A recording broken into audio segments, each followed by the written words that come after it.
Yi Cheng, now that you're here, come clean. How did you steal the Dragon Ridge Hallwood? Who are your accomplices? Where are the stolen artifacts now? Officer, I'm really not a tomb raider.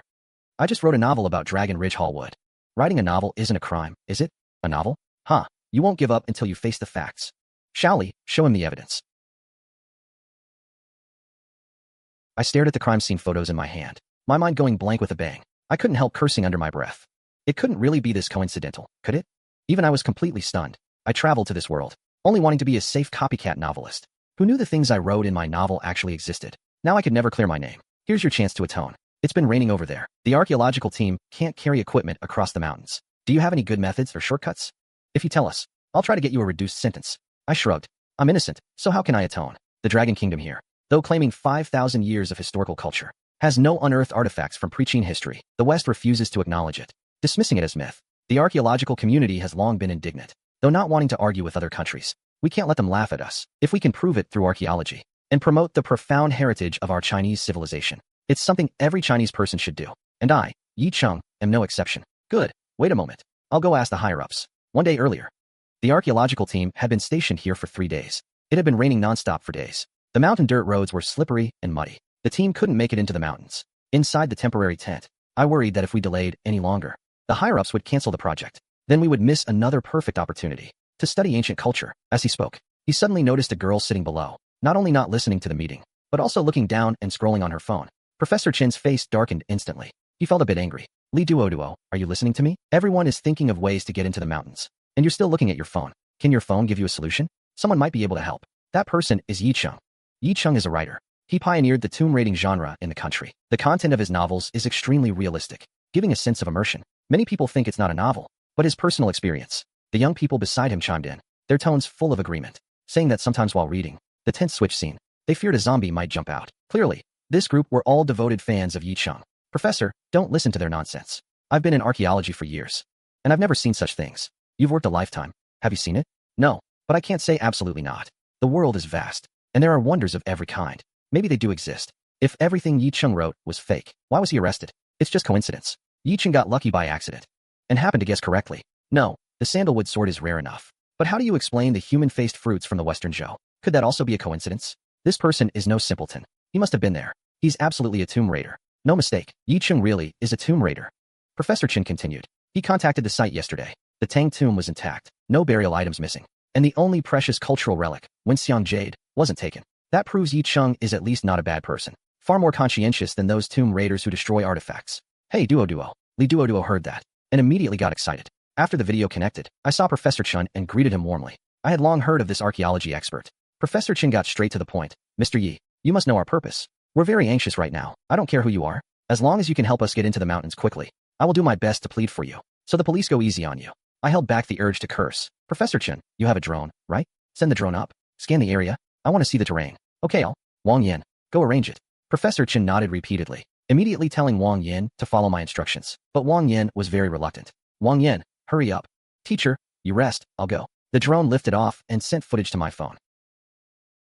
I knew in my heart, if this place was really what I wrote in my novel, the burial mountain would have a water passage, straight to the other side. In the picture, the mountains were green and the water clear, tall cliffs and the river complementing each other, like a paradise. My eyes, fixed on the real-time screen from the drone, while quickly mobilizing the core knowledge of the 16-character yin-yang feng shui art, carefully observing the surrounding mountain and water feng shui pattern. I muttered the mantra for locating dragon veins and dividing gold. What are you mumbling? Any new findings? Hearing that, I turned to Qin Bing beside me with a relaxed face, and gave a faint smile. Nothing, just some feng shui knowledge I remembered from ancient texts. I only said the feng shui pattern here is indeed excellent.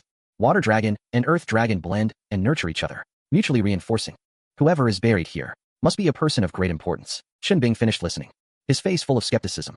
He raised an eyebrow and tilted his head, asking me if it was really true. Just a few glances and you see the feng shui trick? You're not just making it up on the spot, are you? Since ancient times, whether emperors, generals, or commoners choosing a burial site, the core basis has always been the 5 elements and feng shui. If you learn this theory, finding ancient tombs is not difficult.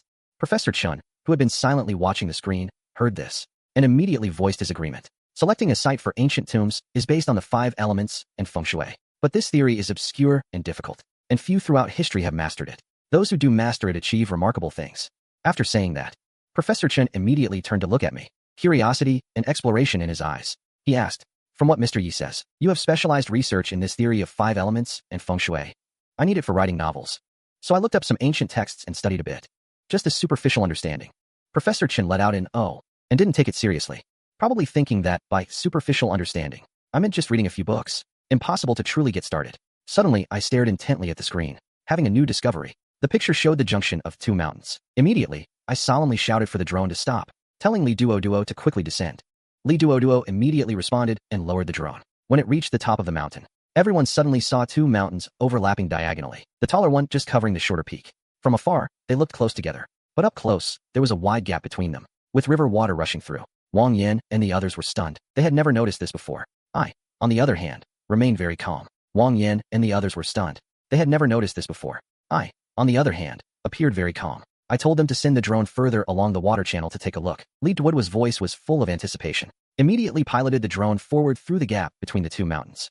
Up ahead, a mountain blocked the way. At the junction of mountain and water, there was actually a water cave that penetrated into the mountain. Seeing this, Wang Yan immediately excitedly told the drone to circle around behind the mountain. Li Duo responded at once, maneuvering the drone to the other side of the mountain. Only then did they see that there really was an exit on the other side of the mountain. The water cave ran completely through the entire mountain. Everyone got excited instantly. Professor Chen was so excited he rubbed his hands. He kept saying that with this water cave, they could easily transport equipment into the mountain. All the members of the archaeological team were thrilled. The system notified me that guiding the team to find the path was successful. Reward, Qilin bloodline. I felt a warmth surge through my body, and my physical fitness skyrocketed. The outline of my bones became distinct. Unlimited powers seemed to well up inside me. Chen Bing stared at me with a strange look and asked, "Another coincidence?" I nodded. Chen Bing rolled her eyes. On the other end of the line came Professor Chen's steady voice, tinged with excitement. "Mr. Yi, I really can't thank you enough. You've bought us precious time. Don't worry, I will definitely put in a good word for you to get you a reduced sentence." I was speechless, a black line across my forehead. This old man really did think I was a tomb raider. But I wasn't angry. I calmed my voice and spoke seriously. "Professor Chen, I have something I'm not sure I should say. Though this water cave is a shortcut, from a feng shui perspective, the waterway is surrounded by yin on all sides. It's a place where filth accumulates within a feng shui treasure land. If you go in rashly, you might encounter danger. I suggest you find some villagers nearby and ask about the situation." On the other end of the line, Professor Chen laughed heartily, unconcerned, his tone carrying a sense of scientific certainty and dismissiveness. He said, "Don't worry. Feng shui is something you can believe in, but you can't take it all at face value. We still need to discard the unscientific parts. Oh, and once again, I truly thank you from the bottom of my heart." Seeing that he was completely unmoved, I didn't waste any more breath trying to persuade him. I hung up the phone, helpless and resigned, then turned to look at Chen Bing, who was staring at me with a serious expression. I asked, properly and openly, "Officer Chen, I've helped you out now, so when exactly can I leave this place?" Chen Bing glanced at her wristwatch, then looked up at me. Her tone was calm, without a ripple. "Your suspicion hasn't been entirely cleared. According to regulations, we can detain you for 24 hours. Only 3 hours have passed so far. That means, if you really are innocent, you'll have to stay here for another 21 hours. I let out a heavy sigh. With a look of utter despair, I said helplessly, "Fine. Can I at least find a place to sleep now? I stayed up all last night, and I'm really exhausted." "All right. But we'll call you if any issues come up." Fine. Just let me get some sleep first." The archaeology team, having found the key route, immediately sprang into action. Professor Chen calmly organized everyone else to prepare sufficient supplies and equipment, ready to enter the mountain and the water cave. But after a moment's thought, he specifically instructed Wang Yan to send someone to a nearby village to ask around about the water cave. "Professor, what's there to ask about?" Wang Yan looked at Professor Chen in confusion, frowning as he spoke. "That Yi Cheng said the water cave has bad feng shui and might be dangerous." Professor Chen explained calmly. Wang Yan looked helpless, thinking that Yi Cheng finding the water cave was just luck, and he didn't believe in all that superstitious nonsense. There were already journalists stationed in the excavation area. When they learned that I had guided the team to find a shortcut, they immediately spotted a hot topic. They wrote and filed an article as fast as they could. The news shot up the trending list, sparking heated online discussion. Many people were demanding a live stream, wanting to see the scene. At the same time, the people Wang Yan had sent out to investigate also returned. I was waiting in the police station's break room for the archaeology team. News from that side came quickly. Inside the team's tent, Li Duo and the male student Zhang Yang rushed in frantically and anxiously reported what they'd learned about the water cave. After calming everyone down, Professor Chen asked why the villagers said that. There had to be a reason. Li Duo relayed to everyone a long-standing legend among the local villagers. They said the water cave hid rare treasures. From ancient times until now, countless people had entered looking for treasure, but none of those who went in ever came out. Over time, no one dared to enter the water cave anymore. Yi Cheng said the water cave's feng shui was bad, and there were unclean things. Is that true? Hearing this, Wang Yan, his face immediately darkened, was about to snap angrily. But Professor Chen raised his hand and stopped him. Captain Zhang ran in, panicked, shouting that all the young soldiers had lost contact. Professor Chen shot to his feet. Li Duo shrank back, whispering, "They weren't eaten too, were they?" Wang Yan immediately snapped. "Shut up." When the soldiers first went in, everything was normal. Then, a strange sound suddenly came over the radio, like a bell ringing. After that, we completely lost contact. Wang Yan questioned whether it was a signal problem. Captain Zhang said, "They were using military equipment that can communicate 500 meters underground. The signal was fine, but no one answered." A bone-chilling cold instantly crept up from the bottom of everyone's hearts. Immediately arrange for professional rescuers to go into the cave and save them. Make sure to tie a rope firmly to the back of the boat. If something goes wrong, pull the boat back at once. After receiving the order, Captain Zhang turned and went to make the arrangements. Inside the tent, everyone's faces turned grim. They had thought they'd found a perfect shortcut into the mountain. But now this unexpected trouble had arisen. Professor Chen furrowed his brow. He recalled Yi Cheng's earlier warning. Just then, news came. A bus slowly drove into the archaeology team's camp. Streamer Bing, along with her livestream crew, under the guidance of staff, arrived at Professor Chen's tent. "Hello, Professor Chen. We came to do an archaeology live broadcast. We hope you'll allow it." "Sure, you can stream freely, as long as you don't interfere with the team's normal work. For other matters, talk to Wang Yan." Bing then turned to Wang Yan and asked about Yi Cheng. "I heard it was under Yi Cheng's guidance that the team found the water cave into the mountain." Wang Yan was reluctant to admit it, but the facts were right there, so he could only nod. Just then, Captain Zhang came running in again, saying something else had happened. Bing immediately had her team start the live stream. What happened? The rescue team also lost contact. Wasn't a rope tied? Pull them out. Pulling didn't work. The rope broke. It was a nylon rope that can hold 1,000 kilograms. The break looks like it was chewed through by something. A chill once again enveloped everyone. Professor Chen, ignoring the heavy rain outside, immediately led the group out to check on the situation. Bing grabbed Li Duo and asked what had happened. Once the live stream started, viewership skyrocketed. Li Duo recounted the whole story, saying that Yi Cheng had warned them earlier that the water cave was a place of filth. Li Duo explains the whole story, saying that Yi Cheng had warned earlier that the water cave was a place harboring filth and evil. Danger will come. He even said Yi Cheng could definitely solve the trouble. In the live stream, netizens reacted enthusiastically. Some urged to quickly invite Yi Cheng, curious about what was in the water cave. Some worried about the young soldier's safety. Others noticed. The opening of Yi Cheng's new novel was highly similar to this. At that moment, Yi Cheng was catching up on sleep at the police station. He was woken up. He took the phone Xin Bing handed him and understood the situation. Many people gathered by the river. A broken rope lay beside them. Dim emergency lights shone on Professor Chen's grim face. Several soldiers who had gone in first were trapped in the deep water cave, their fate unknown. No one could determine the situation inside the cave. Captain Zhang clenched his walkie-talkie, wanting to send more people in for rescue. But Professor Chen stopped him with a hand. He said in a low voice that they couldn't rashly send anyone in. They had to first figure out what happened inside. The group quickly decided to use a drone to scout the cave first. Li Duo held her breath, operating the drone to slowly fly into the water cave. The cave was pitch black. You couldn't see your hand in front of you. After the drone flew smoothly over the water for 200 or 300 meters, 2 inflatable boats suddenly appeared in the camera. The several soldiers were all lying still in the boats, not moving. The soldiers on the boats were motionless, as if they had fallen asleep. Vaguely, you could see something slowly crawling on them. In the pitch black screen, it was impossible to see the exact outlines. Li Duo maneuvered the drone to descend slowly. Suddenly a harsh sound came. A white shadow flashed by. The drone was hit and fell into the water. The screen instantly went completely black. The moment the screen went black, everyone on site was stunned. That was a ghostly shadow. No way. Those soldiers were all his men. They couldn't have been scared unconscious. There were things crawling on them. They couldn't delay any longer. He wanted to go in himself, but Professor Chen stopped him with a hand, as the two were at a standoff. Maybe we should ask Yi Cheng. After all, he specifically mentioned before that everyone should be careful of the water cave. Wang Yin immediately objected, saying Yi Cheng was just a novelist. Finding the water cave was pure coincidence. Professionals asking for help from a novelist. Too ridiculous. Unexpectedly, Professor Chen was silent for a moment, then slowly nodded. Let's give it a try. Maybe Yi Cheng really has some good method. You never know. He remembered that Yi Cheng had specifically warned him before about the danger of the water cave. At the time, he thought Yi Cheng was being mysterious. Now it seems, it wasn't showing off at all, but a sincere warning. Wang Yin couldn't sway the determined Professor Chen. So he had to call Yi Cheng. The moment you've been waiting for is coming. I had just fallen asleep on the other end, dreaming of marrying a rich beauty. Lights off. Before anything happened, I was forcibly woken up with a heavy dose of morning crankiness. I stared hard at Xin Bing in front of me. Are you done or not? How long had I even slept? You can't treat people like this. Xin Bing looked a bit embarrassed, but the situation was urgent. Something happened at the archaeology team. We urgently need your help now. Hearing the words, something happened, I instantly lost all sleepiness. Did you go into the water cave? Why won't those bookworms listen to advice? Xin Bing nodded and explained the whole story, looking at me suspiciously, his eyes full of doubt. Do you know what's in the water cave? Did you know they would get into trouble? Officer, don't lead me on. I rolled my eyes and said, Officer, don't lead me on. How would I know what's in the water cave? I've never been there. That water cave is a place of extreme ease. It might even be a corpse accumulation site. Just then, the system issued a rescue mission, rewarding the biochemical control technique. I was delighted, quickly nodded, and said okay. Of course, no problem. Saving a life is better than building a 7-story pagoda. Hurry up and connect. Saving lives is the priority. Shin Bing stood there stunned, full of confusion.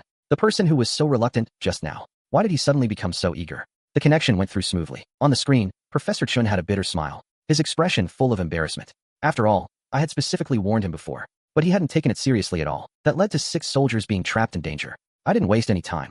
I said bluntly, Professor Chun, let's skip the small talk. Quickly tell me the specifics of the situation on site. Don't leave out any detail. Also, you did use a drone to scout inside, right? Send me the scouting video immediately. Professor Chin quickly cooperated, asking Captain Zhang to recount the incident, and asking Li Duo to send the video. I sat in front of the screen, listening to Captain Zhang's account, while reviewing the drone video just received. Xiao Yi, how is it? Anyway, the situation is a bit complicated. I watched the video. This water cave probably wasn't formed naturally. It should be a passage. How could a passage be this big? Everyone on site was shocked. Exclamations burst out. An ordinary grave robber naturally couldn't do it. But whoever dug this was probably an official tomb raider. Except for the high-ranking officials, all other participants would be silenced afterwards. There are probably many corpses in this water cave. Most likely a corpse accumulation site. I continued. Those dark shadows crawling in the water in the video are probably corpse beetles. Corpse beetles are bloodthirsty by nature. Rescue must start immediately. Otherwise, those trapped soldiers could be in mortal danger at any moment. Everyone gasped, all stunned by my words. Only Wang Yin looked unconvinced, angrily accusing me of talking nonsense. He had never heard of such things. I wasn't angry at all. I just said to Wang Yin, Sir, I don't have time to argue with you now. Saving lives is the priority. But Mr. Yi, after we go in, will we faint like them for no reason?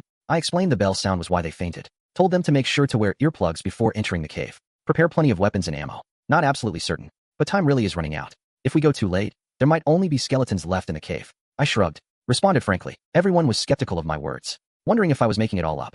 Especially Wang Yan, who had years of archaeology experience, and had never heard of these things. But Captain Zhang couldn't afford to care about that. He immediately called for people to bring earplugs and weapons, jumped into an inflatable boat, and sped toward the water cave. Several inflatable boats cut through the water, charging forward without hesitation. Knowing there were unknown deadly dangers ahead, the soldiers on the boats all had resolute expressions.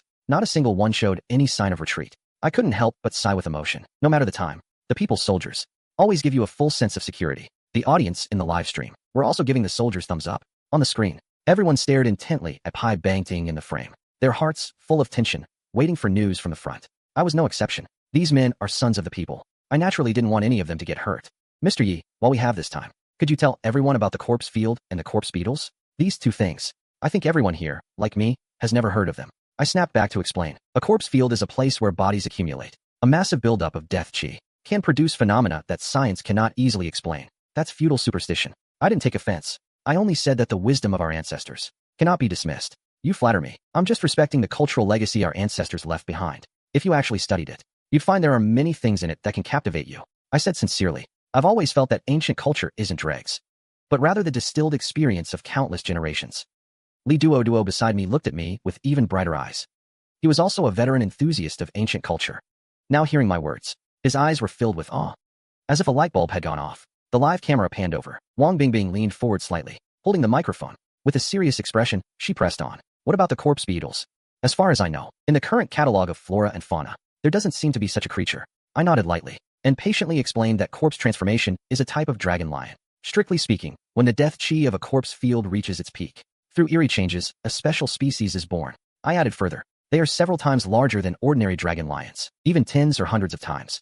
Fierce by nature, extremely aggressive. They usually feed on underground carrion, but they have a strong preference for fresh blood and flesh. Wang Bingbing held the microphone and asked tactfully, Mr. Yi, how did you learn about the dragon fungus? Is it really, as the rumors say, that you've been down into tombs? I showed a helpless, bitter smile and waved at the camera, saying, You've got it all wrong.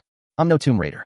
All this stuff I learned from various folklore and unofficial histories. If you read more books, travel more, listen to people from all walks of life, telling their trade stories, you'll find the world suddenly becomes a lot more mysterious. Read 10,000 books. Travel 10,000 miles.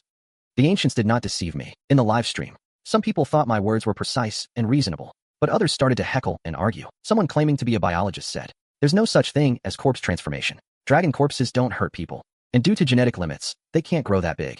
In the live stream, there were always plenty of haters and pedants. I couldn't do much about it. Anyway, I was just giving a friendly warning. As long as it could save lives, that was enough. At that moment, several rescue rubber boats were speeding toward the water cave. Everyone on board looked grim. They all carried cameras. The footage transmitted back to the live stream in real time. The protagonist guided the archaeological team via video from the interrogation room. Wang Bingbing immediately had the staff set up a split screen. One side showed the live feed of me and the archaeology team. The other side showed the real-time feed of the rescue team.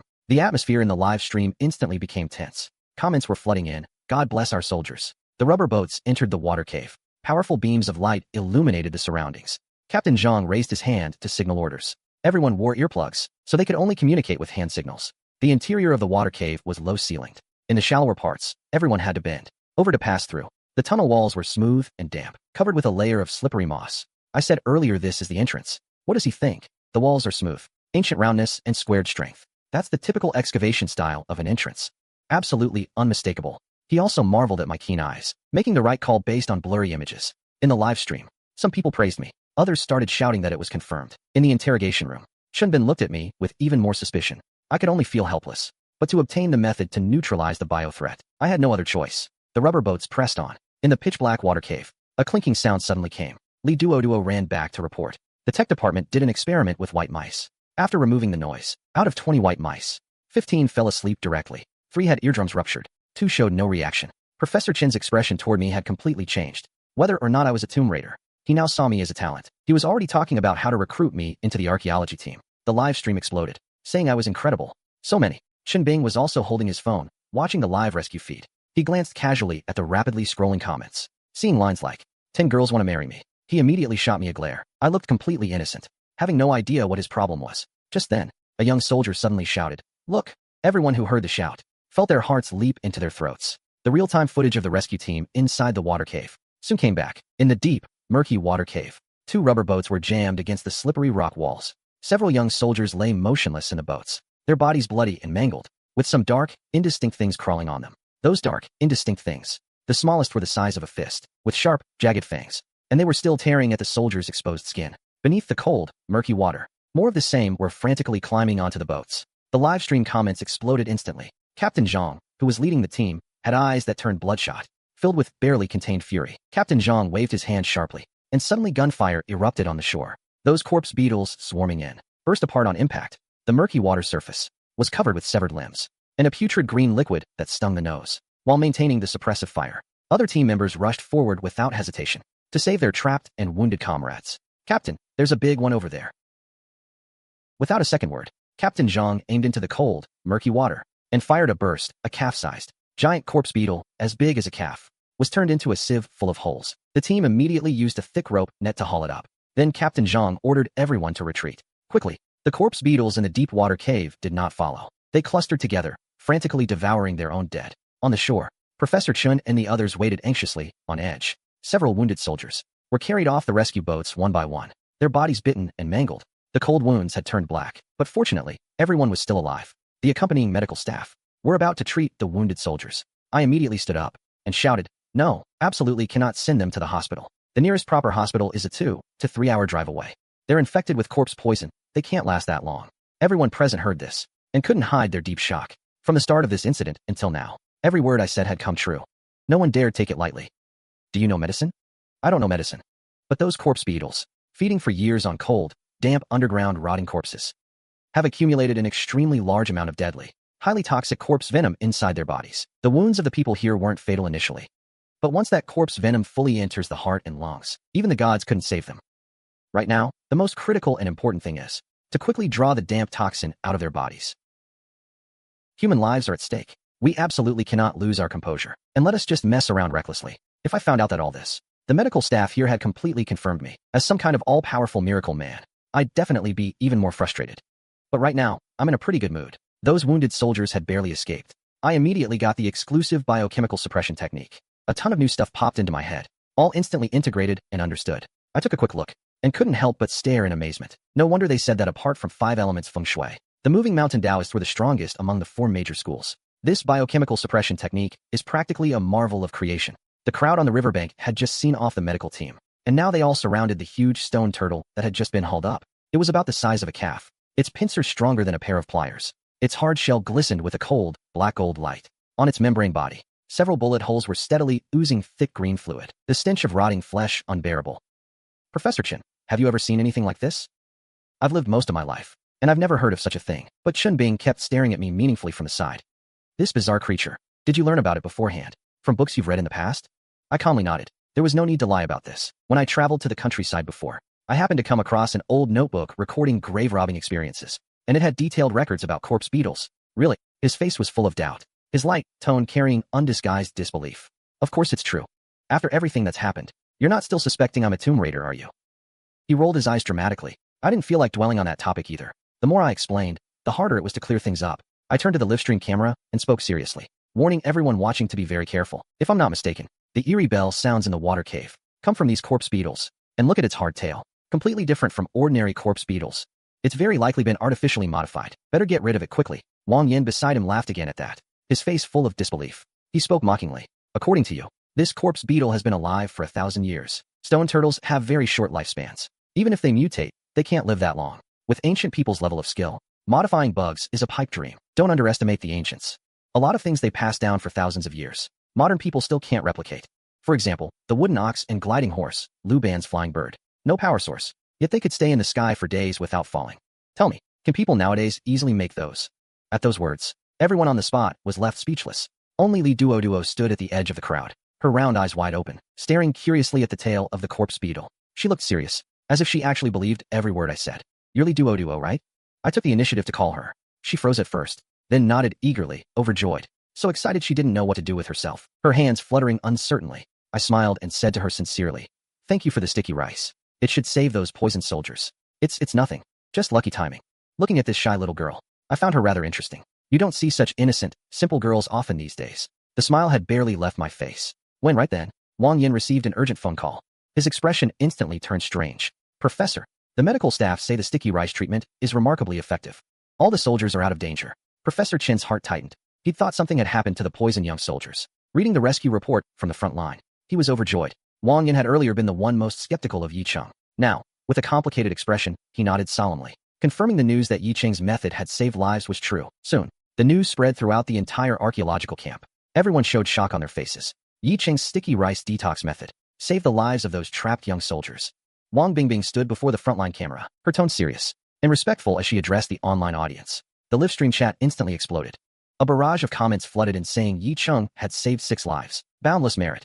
Some viewers also said Li Duo was the real hero this time. Li Duo, upon hearing the news that the frontline soldiers were safe, immediately broke into a relieved and bright, happy smile. She hurried over to the huge stone turtle, much bolder now, and precisely aimed at the weak joint of the corpse beetle. Taking a deep breath, she gripped the shovel and stabbed down hard. A clean thrust. The shell of the corpse beetle was incredibly hard, but the joints of its body were very soft. A dull thud was heard, and stinking green fluid gushed out instantly. The corpse beetle snapped clean in two, and a hexagonal bell fell from its belly. The bell was made of bronze, covered with intricate patterns, the size of a fist. It was even still attached to a section of intestine from the upper body. Professor Chen's eyes lit up. Excited, he moved forward to examine the unusual bell. Watch out! A jingling sound suddenly came. The bell started shaking on its own, emitting a crisp and eerie ringing. Captain Zhang had no time to react, but raised his foot and stomped hard. The bell shattered instantly, and out crawled a huge centipede. Seeing this horrifying sight, everyone on the spot stood stunned, mouths agape. Only Yi Cheng remained standing calmly. Shen Bing, his face full of shock, came over and asked Yi Cheng, "Was this corpse beetle really artificially modified?" Yi Cheng nodded slowly. "Apparently so. This is a perfect symbiotic system. What the corpse beetle eats becomes food for the centipede. When the centipede gets hungry, it shakes the bell to urge the corpse beetle to go out and feed. The two coexist in symbiosis, able to live for an extremely long time, guarding this place all along, to keep tomb raiders out. The wisdom of the ancients far exceeds our imagination. We still understand far too little about ancient culture. This artifact can only be restored now." The artificially modified corpse beetle caused a huge stir online. Many biology labs called one after another, asking for samples. Those matters were handled by dedicated staff. Professor Chen checked the time and arranged for everyone to rest first. Enter the water cave and head into the mountains after lunch. Just bring earplugs, that'll do. Pig's blood can lure away the corpse beetles. Professor Chen didn't stop everyone from preparing. After seeing that artificially modified corpse beetle, he became even more interested in the ancient tomb in the mountain. "We really owe you for this. Professor Chen, you're too kind. Also, remind everyone that we've only seen the tip of the iceberg of the horror of the corpse beetle. If you insist on taking the water route, it's best to get some black dog blood to carry on you as a talisman." Shen Bing, full of curiosity, quietly sidled up to Yi Cheng and lowered his voice. "You specifically asked everyone to bring black dog blood. Is there something new you haven't told us yet?" Yi Cheng sighed inwardly. After all, the man is a professional police officer. His power of observation is far too detailed. That's right. Remember in the first video, that fleeting white shadow? His face suddenly changed. His eyes churned with barely concealed shock and fear. His body tensed slightly. He quickly asked me, "Are you saying that drifting white shadow is a ghost?" I didn't say that. You guessed it yourself. The bodies of Junior Brother G were extremely numerous. The death energy was thick and heavy. It would form a special magnetic field. Certain energies or substances within this cold, special magnetic field slowly converge together, eventually forming a kind of eerie thing that modern science cannot explain. The ancients called this special existence a May.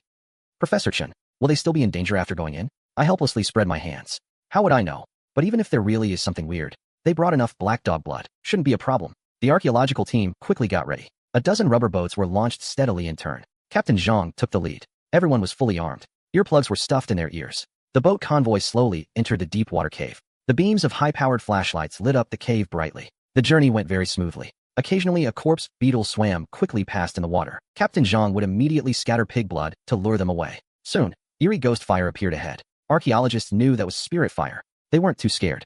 The boat continued gliding steadily forward. Soon after the boat moved forward, the space ahead suddenly opened up, becoming a huge cavern. Water from several surrounding water caves converged here, flowing into a large river beside it. On the shallows of both sides of the river were greenish, rotting corpses. Human and animal bodies were completely indistinguishable. Further in was a neatly arranged row of skulls, clearly placed there by human hands. The corpses by the riverbank were much more chaotic, with all kinds of twisted postures, probably washed over by the current. Most were rotted beyond recognition. The bodies were covered in a layer of gray film, like plastic wrap.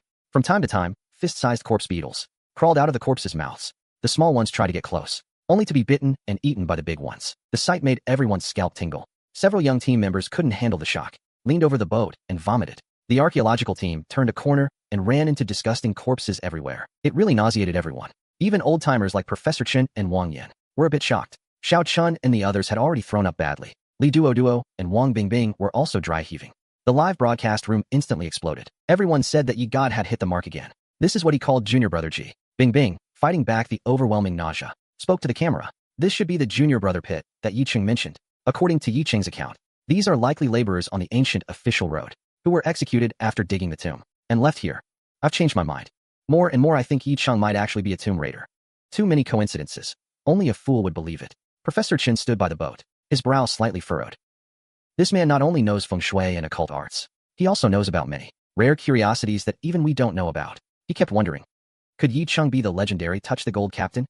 Are the records in those unofficial histories true? Professor Chen said, the history of the Dragon Kingdom has severe gaps. Many things cannot be verified. If Yi Cheng really is a Touch the Gold captain, it would be a great boon to the archaeological team. He could help find ancient tombs and reduce casualties. Soon everyone arrived before the ancient tomb. Captain Zhang asked if they should go down and look. Professor Chen waved his hand to continue forward. Around the bend, a white-robed figure appeared.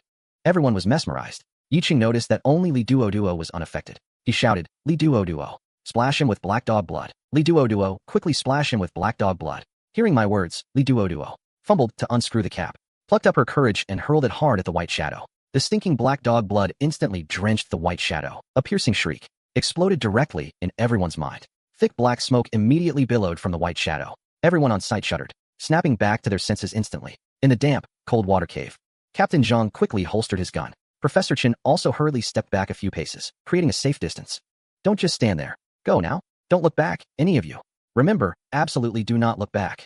Run. Who dared to linger? They hastily quickened their pace, pushing forward with all their might. Everyone sprinted all the way, not daring to stop. Only when they had completely left the cold water cave and stood out in the wind and rain, cold sweat still poured down their backs. What the hell was that white shadow? So evil. How should I know? I'm afraid we'll have to ask Yi Cheng. Everyone immediately crowded around, holding their breath. That was a May, an aggregate of resentful thoughts. It's similar to a special magnetic field. The moment you stared at it, you were affected by that field, like being put into a deep hypnotic trance. That's why you acted abnormally. Fortunately, Li Duo used black dog blood to temporarily break the May's magnetic field, snapping you back in time. After hearing this, everyone looked at Li Duo with grateful eyes. Once again, she had kept her head and saved everyone's lives. Those who had doubted whether black dog blood would work now admired me even more profoundly. After the archaeological team left, the cold, clear system voice slowly rang in my mind again. Ding. Guided the archaeological team to safety, reward skill. Thunder listening to identify blood. I was overjoyed on the spot. I felt my hearing had become exponentially sharper. Sitting in the interrogation room, I could almost clearly hear everyone talking, upstairs and downstairs. All kinds of sounds formed a three-dimensional map in his head. Using only sound, He could reconstruct the entire layout of the police station. Awesome. I clenched my fist, unable to suppress the smile on my lips. I was so excited I nearly jumped up right then. Chen Bing frowned, looking at me with a strange expression. I'm happy they got out safely. Really? Hey, why are you so happy? He looked at me suspiciously, obviously not believing me at all. He hesitated for a moment, then finally asked the question on his mind. Was that May a ghost? Didn't I already say? It's just a special kind of energy and magnetic field. The strength of the energy varies, and its effect on people differs greatly. Ghosts are probably similar to this thing. He nodded thoughtfully. On the other side, the archaeological team preferred to get drenched outside, rather than go back into that gloomy water cave. Everyone surrounded Li Duo, thanking her profusely, calling her their lucky goddess. I was terrified too. If you hadn't reminded me, I wouldn't have known what to do. Then they all turned and thanked me repeatedly. News quickly spread to the outside world. Every media outlet was following topics about me. I had been dominating the top of the trending list. Another piece of news shot straight to number 1. Glutinous rice draws out corpse poison, saving 6 lives. Black dog blood destroys evil. Woman helps archaeological team escape. Comments exceeded 1 million within half an hour. I heard you were a great help. After reporting to my superiors, I've agreed to release you. You just need to be available for summons at any time. I went home, took a shower, and then, staring at requests for new chapters. Writing is wrong. Not writing is also wrong. Really makes you torn. On the other side, the archaeology team crossed the river at Unity and got off the boat successfully. Professor Chen immediately coordinated the arrangements, and everyone set up camp in an orderly manner. At the same time, they launched a drone to observe the surrounding mountain terrain, comparing the ancient map to find the marked target location. They worked until the afternoon, and the preparations were almost finished. But then they suddenly received bad news. Inside a makeshift sealed tent in the mountains, the archaeology team sat huddled together, each face wearing a complex and solemn expression. This ancient map, perhaps because it's so old, the terrain has been eroded by rivers for years and changed drastically. They simply can't find the target marked on the map. Wang Yin shrugged helplessly and said, now we can only think of other ways to locate the ancient tomb. That will definitely waste a lot of precious exploration time. Furthermore, heavy machinery simply can't get into this rugged, deep mountain. The previously high spirits in the tent instantly dropped to freezing point. Everyone wilted. The initial excitement vanished completely. Night fell quietly. In the evening, I slumped onto the bed, exhausted, scrolling through my phone. The archaeology team had managed to get into the deep mountains, but the landscape had changed dramatically over time. The ancient map couldn't match the current terrain, so the operation was forced to stop. Wang Bingbing said, see you tomorrow, and ended the live stream. The viewers were still spamming the barrage. The content was, just go find Yishan. Anyway, Yishan has been there a long time ago. On the Weibo platform, a new post with skyrocketing popularity appeared. The title was, 10,000 signatures beseech Yi Chang to come out of retirement. Assist the archaeology team. The post instantly ignited discussion across the whole internet and shot straight to number 1 on the trending list. The comment section was one-sided, all uniformly asking Yishan to come out. There were hundreds of thousands of overwhelming comments. I stared at the trending content full of, please Yishan come out, and my heart suddenly tightened. I sat up from the bed in pain, cursing under my breath. Damn, these people really love a spectacle, and don't mind if it gets bigger. They're basically trying to get me thrown in. I'm just a novelist. Having me go down into a tomb, that's like lighting a lantern in a latrine. Pure suicide. Sure, I got the system reward, but that reward is far from enough to support a tomb descent. If I recklessly lead the archaeology team down, not only would I screw myself over, I might also harm them. To be safe, I had no intention of going down at all. I created a dummy account and commented, stop messing around. Yi Chang is just a novelist. Letting him lead the archaeology team into a tomb would be harmful to everyone. But as soon as I posted my comment, I was immediately bombarded by overwhelming responses from netizens. Ripped to shreds. They said I was a black fan, that I hadn't read Yishan's books, so I should shut up if I didn't know. I looked at the comments, my expression a bit strange. When did I become so awesome? I didn't even know. Still, I couldn't help feeling secretly pleased. Professor Chun was stationed at the Qingshan archaeology team camp. Outside the camp, a light rain was still falling, showing no sign of stopping. Limited budget. I can give you 2 more days. The ancient tomb here can fill a gap in history. The archaeology team's budget was limited, so Professor Chun was given only 2 days. The next morning, I was still half asleep, woken up by a shrill phone ring. Who is it so early in the morning? Can't you let me sleep? Duo? What's wrong? On the other end, Li Duo was soft, cautious voice came through. My morning grumpiness instantly faded. Hearing that she needed a favor, I told her to go ahead and say it. I'll do my best to help if I can. Li Duo clutched the hem of her clothes and briefly explained the whole situation. Only 2 days left. If we can't find the tomb, we'll have to go back, and tomb raiders might even take advantage. I could truly sense that she genuinely wanted to protect the tomb from damage. All right, I'll help with this. We don't need 2 days. Just do as I say. Half a day is enough. Half a day? Really? Her eyes suddenly widened, excited, thinking she misheard. Don't worry, I mean what I say. Now, prepare everything as I tell you. Okay, you talk, I'll remember. No need to call me Teacher Yi. We're about the same age. Just call me Yi Chang. At the archaeology team's camp, there was a morning chill. Early in the morning, everyone was washing up and eating breakfast outside the tents. Professor Chen, good news. Brother Yi has a way to help us find the tomb. Wang Yin was holding a cup of hot water, choking and coughing on the spot. Professor Chen heard and came out excitedly. He had heavy dark circles under his eyes, looking especially haggard, clearly not having slept all night. Really?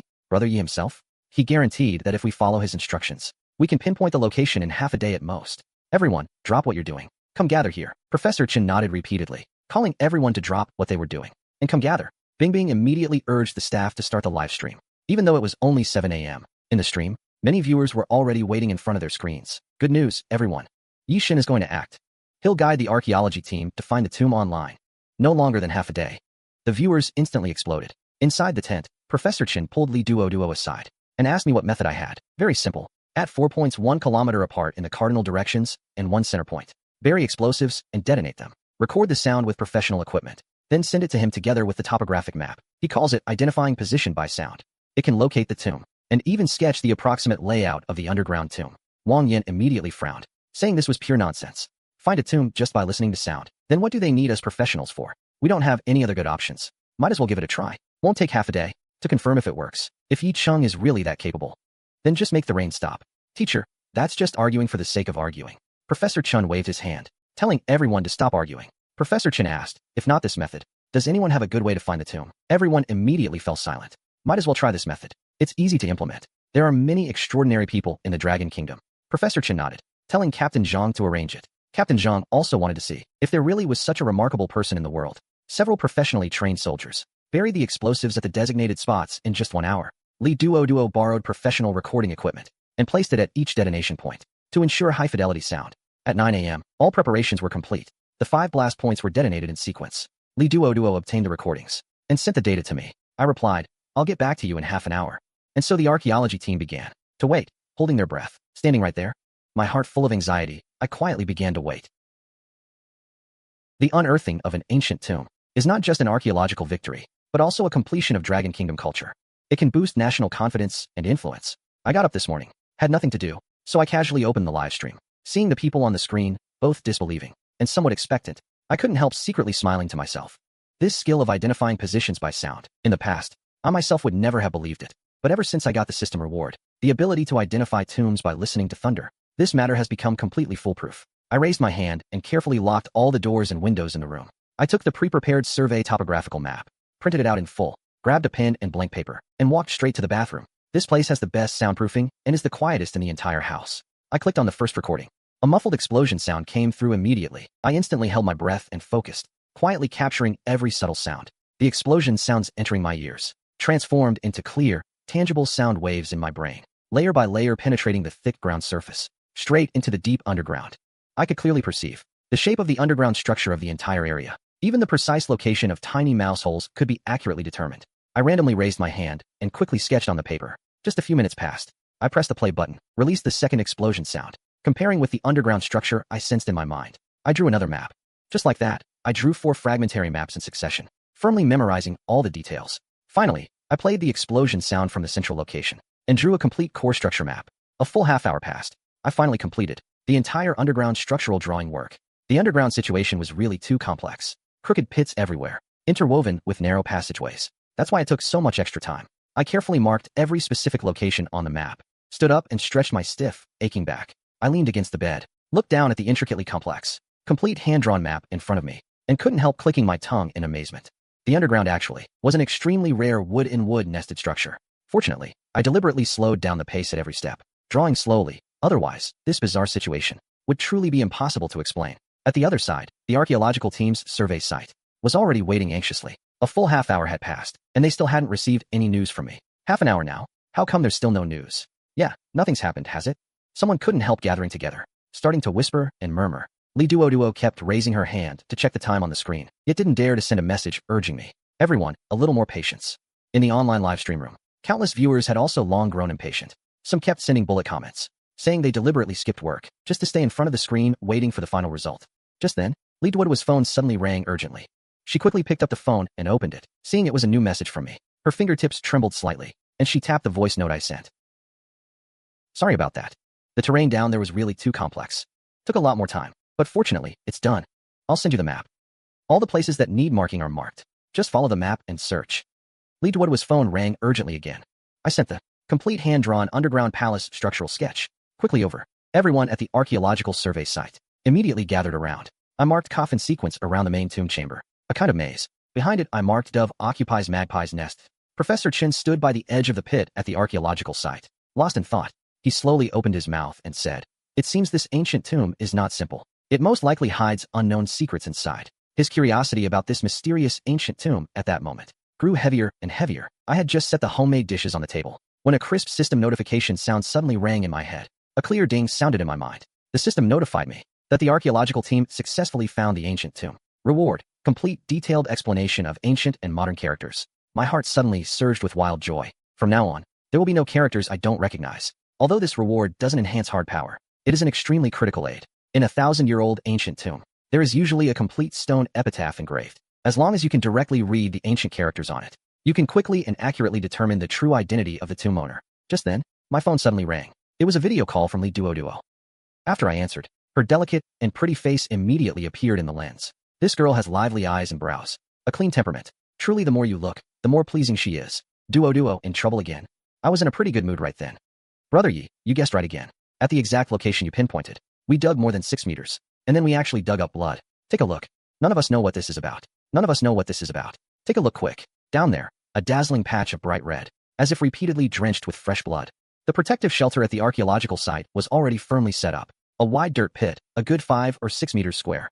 Professor Chen and others quickly rushed to the edge of the pit. After clearly seeing the situation at the bottom, they all collectively sucked in a breath of cold air. Xiao Chun was so scared his face turned pale, his whole body stiff. Li Duo and Wang Bingbing instantly got goosebumps. Professor Chun had been doing archaeology for so many years, had entered no less than 50 or 100 tombs, and had never seen such a bizarre situation. Captain Zhang stood by the leg pit, unable to decide. So he quickly called over the experienced Professor Chen. Professor Chen also dared not rashly order action. He had suffered a loss in the water cave before, almost costing several young soldiers their lives. Someone at the scene suggested, "Let's ask Yi Chung for advice. Maybe he knows." This time Wang Yin did not stop it either. Meanwhile, in the archaeology live stream, the number of online viewers had already exceeded 60 million. The entire internet was anxiously waiting for the final excavation result. Seeing this eerie scene of blood seeping at the pit bottom, netizens were all frightened. Some spammed comments saying it was too sinister.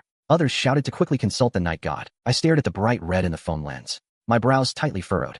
After the video connected, I could clearly see a glaring patch of bright red at the pit bottom, as if a huge pool of blood was hidden below. A gate to hell. The people around didn't even dare to breathe. The live stream quieted down a lot. Blood. I was filled with bewilderment. How could blood come out of the ground? I leaned closer to the phone to look. Below was a stretch of bright red, appearing extremely eerie. Captain Zhang immediately arranged for people to continue digging downward. "Everyone be careful. Don't damage anything. Whoever breaks it gets locked up." "Professor Chen, why are there only skulls here?" The people below immediately treated them like rare treasures. Operating carefully, Professor Chen smiled, raised his hand to signal. The noisy excavation site instantly fell silent. Let me explain. The ancients were superstitious by nature, especially during the Warring States period. After nobles were buried, they used human heads as sacrifices to heaven, begging for the protection of immortals. The bodies were used to worship the surrounding ghosts and gods, asking that the dead not disturb the peace of the living world.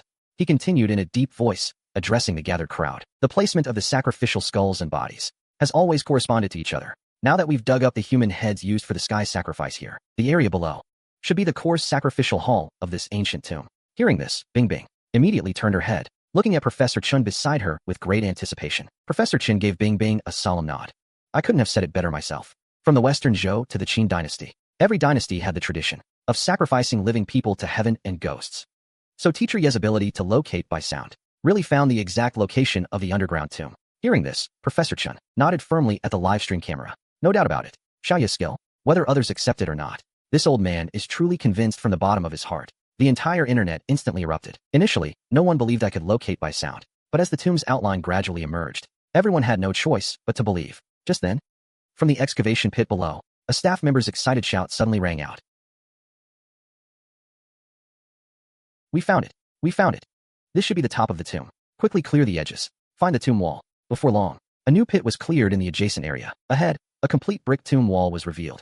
The bricks were neat and orderly. "This is the tomb wall." Seeing this, Wang Yan excitedly jumped down, gently caressing the rough, cold wall with his hand. Professor Chen was immensely excited inside. Finally, he wouldn't have to worry about any more gossip from the Archaeological Association. Bingbing immediately said excitedly to the livestream camera, "The moment of miracle has arrived. Teacher Yi has once again demonstrated his extraordinary ability." The related trending topics instantly exploded. The comment section was filled with "Yi God is awesome.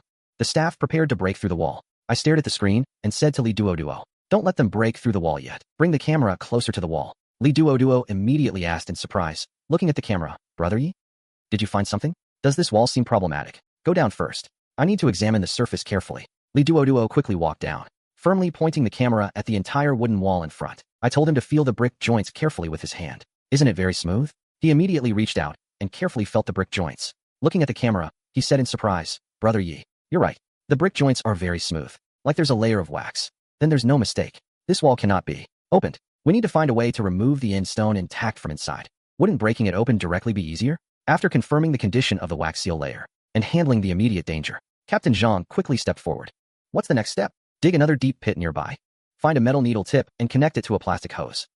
Heat the needle tip and insert it into the wax seal layer. Just put the acid solution into the pit." Captain Zhang found the tools and followed the instructions strictly. He drained the acid solution into the pre-dug pit. The liquid touched the soil, and instantly billowing black smoke erupted, accompanied by a sharp sizzling sound. The surrounding soil was quickly corroded, turning scorched and mottled. The faces of a few young soldiers turned pale. They silently raised their hands to wipe the cold sweat from their foreheads. Just then, a cold system prompt suddenly sounded in my mind. A crisping sound. The system issued a new mission directive. If the archaeology team opens the tomb wall, they will be rewarded with FHO points. Reward distributed. FHO points activated successfully. As the voice fell, I instantly felt my right index and middle fingers grow longer, looking somewhat mismatched compared to my other fingers. Yet these two fingers seemed to possess boundless strength. With a crisp crack, 2 round holes were directly poked through the hard solid wood table.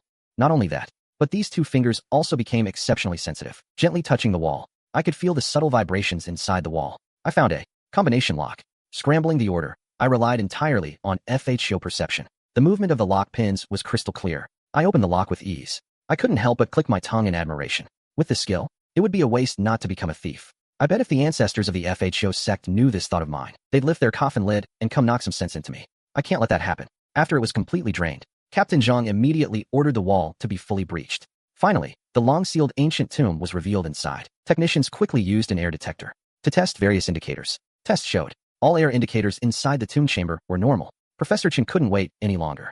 He immediately called the team and led the way into the tomb. Follow in immediately and record. Bing was more excited than anyone. This was his first time entering a real ancient tomb. Instead of being afraid, he found it extremely novel. He immediately called the staff to follow in and record. In the live stream room, the viewers' eyes were wide open. Professor Chen entered first.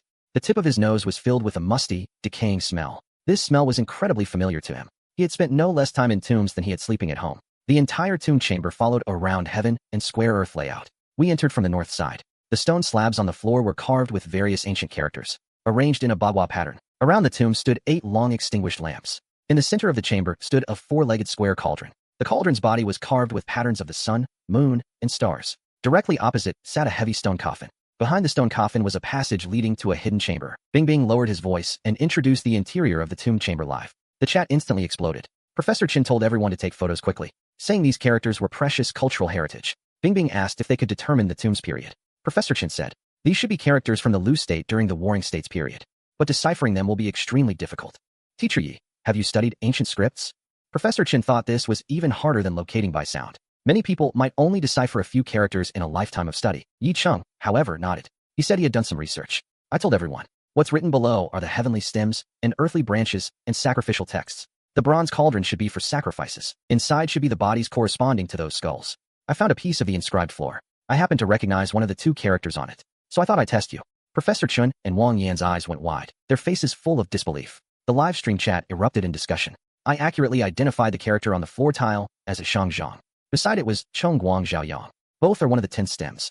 Wang Yan gasped on the spot. An internet user who had studied ancient scripts for decades also verified my statement. Now, no one doubted anymore. Li Duoduo's eyes were full of admiration. After he recognized the ancient characters, the entire archaeology team was stunned. At just over 20, I was proficient in everything. Xiao Chun and the others were a bit envious. Good. Li Duoduo's gaze towards me was even more worshipful. Wang Yan was truly convinced this time. Completely and utterly convinced. Everyone continued to inspect along the tomb passage. Wait, I told Li Duo to shine his phone light around. As my gaze swept across, I suddenly saw the stone coffin blocking the entrance of the tomb passage. The stone coffin was covered with dense, chaotic scribbles. The lines were twisted and messy, looking very eerie. Creepy. I called out, Duo, come closer and take a look at this coffin. Aren't coffins supposed to be in the main chamber? Why is it placed in the sacrificial hall and blocking the tomb passage? I stared intently at the patterns on the stone coffin. and my face instantly darkened. I said in a low voice, something's wrong. This coffin is a huge problem. A normal coffin is a resting place for the deceased. But this coffin is covered in corpse-sealing talismans, and it was deliberately placed here. I suspect it was meant to stop tomb raiders. The body inside must have already reanimated. The moment Li Duo heard, reanimated, her face went pale. She changed instantly. Stammering, she said, reanimated? There's a zombie inside. I immediately shouted. Tell everyone to stop moving. Don't touch anything here. But it was too late. Xiao Chun had already jumped into the rooftop area. Xiao Chun yelled, saying the inside was full of wax-coated bodies. Exactly as I guessed. Just then, in the sealed, cold tomb chamber, a strange sound suddenly rang out. A croaking, like a toad. Dull and oppressive. The sound was coming from the stone coffin ahead. My face changed drastically. I yelled sharply, Duo, hurry back. Li Duo turned and ran at once. She told Professor Chen and Wang Yan what I had deduced. Don't touch anything else in this tomb chamber. The carvings on this coffin are corpse-sealing talismans. The thing inside has probably turned into a zombie. We believe anything else. But this is too absurd. A body dead for 1,000 years would be nothing but bones. How could it reanimate? They had been digging for so long. Not even a pockmarked corpse, let alone an unrotted skeleton. Professor Chen frowned, his white brows drawing together. He hesitated and asked, Brother Yi, could you be mistaken? This is a warring state's tomb, over 2,000 years old. How could it reanimate? Professor Chen, if you trust me, order everyone to pull out now. Stop the excavation for now. We can go back and once we're fully prepared. Professor Chen looked uneasy at this. They had spent so much effort to find this ancient tomb. To withdraw just because of such a reason. He really didn't want to. Xiao Chen spoke up, saying I was too deep into my novel. He's projecting himself into it. The others chimed in too. They didn't believe it at all. If it were a recent corpse coming back to life, maybe. But a corpse thousands of years old rising? That was just impossible to swallow. In the live stream, viewers were arguing nonstop. Most, like the excavation team, didn't believe in zombies. But some were utterly convinced. Li Duo was one of them. Full of worry, she urged Professor Chen. Professor, Wang Yan, please listen to him first. But the others really couldn't resign themselves to leaving a warring state's tomb. It was too important for filling in Dragon Kingdom's history. Wang Yan chose his words more carefully. He said he and his mentor had opened dozens of ancient tombs and never seen a reanimation. It's a toad's croak. Ancient tombs have acid-proof layers. Toads can't get in. That's corpse language. Everyone turned serious. But Xiao Chen laughed, teasing me. Only Li Duo asked what to do. Yi Cheng said helplessly, I'm really not joking. Ah, Brother Yi, I saw right through you. Still putting on an act? Just then, the toad-like sound came again. Croak, croak, this time much more urgent. My face drained of blood. No good. The coffin lid banged twice, as if something was pounding from inside. Then the lid shook violently. Red liquid seeped out from the edges. Horrifying. Everyone went pale. Xiao Chun was so scared he nearly fell off the ladder. Holy shit, it really is coming back to life. The live stream exploded. The coffin lid couldn't hold it. I had just finished negotiating with the thing inside using corpse language. As long as it doesn't act up, it doesn't want to bother, either. I was just one step from wrapping up. Then the video call cut off. Battery dead. My heart dropped. Just one more minute. Give me one more minute, and I'd have it handled. Now that Big Shot thinks he's been ignored, is he going to go berserk? I quickly redialed. No one picked up, and I had no other way to contact anyone. All I could do was fret. In the tomb chamber, the coffin lid exploded with a deafening bang. It made everyone's scalp tingle. Captain Zhang and his men covered the retreat. The excavation team was pulling out. Professor Chen hesitated, then actually turned and ran back. Wang Yan grabbed him. I've been digging for years, and this is the first time I've seen something like this. If I don't go back for a look, I won't be able to rest easy. Professor Chen shook off Wang Yan and ran back. Wang Yan grit his teeth and followed. The live stream went wild. Negotiation half done. Phone dead. Goddess Duo, that's a bit unreliable this time. Inside the tomb, only Captain Zhang and a few soldiers were left. They witnessed what happened firsthand. A blast. Dust filled the air. A blood-red figure stood up from the stone coffin. The figure was at most 1.7 meters tall. No clothes. No hair. Drenched in blood.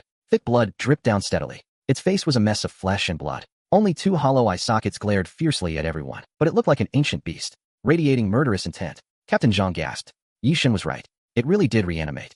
And it's a blood zombie. Professor Chen and Wang Yan at the entrance saw it too. Professor Chen staggered, nearly falling. All his years of archaeology, and he had only scratched the surface. Captain, what do we do? Zombie or dumpling, I don't care. It can't take bullets. The young soldier's voice trembled. Fire. Wang Yan's submachine gun opened up.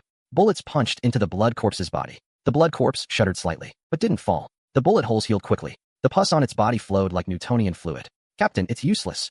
The blood corpse leaped out of the coffin, charging straight at a young soldier. Incredibly fast. A gust of stinking wind. The young soldier dived to dodge, but got hit on the shoulder. A crack. Bone shattered. The soldier was thrown back. Captain Zhang drew his military knife and charged. He stabbed it into the blood corpse's chest and twisted it twice. When he pulled hard, only the hilt remained. The blade had been corroded away. The blood on the hilt kept corroding. Don't touch this thing. Its fluids are highly corrosive. As the words left his mouth, the blood corpse grabbed Captain Zhang's shoulder. Captain Zhang kicked it. No effect. The blood corpse roared and flung him away. He slammed into the wooden wall. Captain Zhang got up and saw His leather shoe had been corroded away. The fabric on his shoulder was nearly eaten through. He quickly stripped off his clothes and shoes. Professor Chen and Wang Yan at the entrance were frozen in terror. Even bullets couldn't kill it. What could they do? If this thing got out, there would be heavy casualties among the crowd. Professor Chen turned and ran out. Quick, find a way to contact Brother Yi. He must have a solution. Outside was already in chaos. Gunfire and screams kept coming out. When the others gathered around, their faces changed. They're dealing with a blood-soaked zombie in the dining hall. Captain Zhang and the others are fighting inside. Can't beat that zombie. Took so many bullets and still fine. The blood on it is corrosive. Captain Zhang and a soldier are both injured. Professor Chen looks around anxiously. Where's Duo? She went to camp to get a power bank. No time. The live stream chat is exploding. Everyone is extremely anxious. Someone asks who has my phone number. But although Wang Yan saved it, her mind is already in a mess. Completely forgotten. Just then, Bingbing's staff says they caught one. Might be my comment, but there are too many comments. Hundreds of thousands per second. I immediately ask everyone to stop sending comments, so my message can be seen. The comments start decreasing, from hundreds of thousands to tens of thousands, thousands, hundreds. Finally, only dozens left. A few troublemaking ones. Everyone is furious, but they hold back. Finally, a comment appears on the screen. I am Yi Cheng. Can you see me talking? Right, Teacher Shi? Bingbing is overjoyed. So there really is a corpse transformation inside. Quick, use Shiyu again to talk to that zombie. Typing won't work. The zombie's intelligence is low. Once angered, it will fight to the death. Now do as I say. The one we're facing should be a blood corpse. It's top tier among zombies. Go find quicklime. The more the better. Bingbing shouts to the surroundings. Quicklime? No one brought that. Is cement okay? I ask if there is quick dry cement. After getting a positive answer, I say, sprinkle cement on the blood corpse. It can restrict the pus blood on its surface. Once the cement dries, it can also slow its movement. Then use the ink line to trap it. Finally, stick a black donkey hoof in its mouth. Li Duo should have the ink line and black donkey hoof, right? Yes, she brought them. But she's not here. Then use cement first to limit the blood corpse's movement, to avoid more injuries. Several young soldiers each carry a bag of cement and charge down. Bingbing grits her teeth, grabs the live stream equipment, and follows. I stare at the screen. My heart is in my throat. In the tomb chamber, a few young soldiers carry cement and charge down. Bingbing also follows. Indeed, too terrifying. Guns are useless. Captain Zhang and the others are covered in wounds. All bullets are spent. None of the young soldiers retreat. All are prepared to sacrifice. Today, no matter what, we must hold the line. Absolutely cannot let this monster go out to harm people. Just then, someone from outside runs in. Captain, Teacher Yi has a solution. Sprinkle cement on this thing. Hold it off, then use ink line to trap it. Finally, stick a black donkey hoof in its mouth. I knew it. Teacher Yi is reliable. Several people open cement bags. Sprinkle it around the blood corpse. The blood corpse roars wildly. Chases after people. But the young soldiers have learned to be smart. Turn and run. Others take the chance to sprinkle cement on it. The tomb chamber fills with gray dust. But the effect is immediate. Cement dust contacts the pus. Quickly forms hard lumps. The blood corpse is wrapped layer after layer. Movement gets slower and slower. Every step it takes, it has to crush the hard shell. Haha. Teacher Yi is still the reliable one. This method really fucking works. Everyone see that? Teacher Yi's method really works. The blood corpse's movement has been greatly restricted.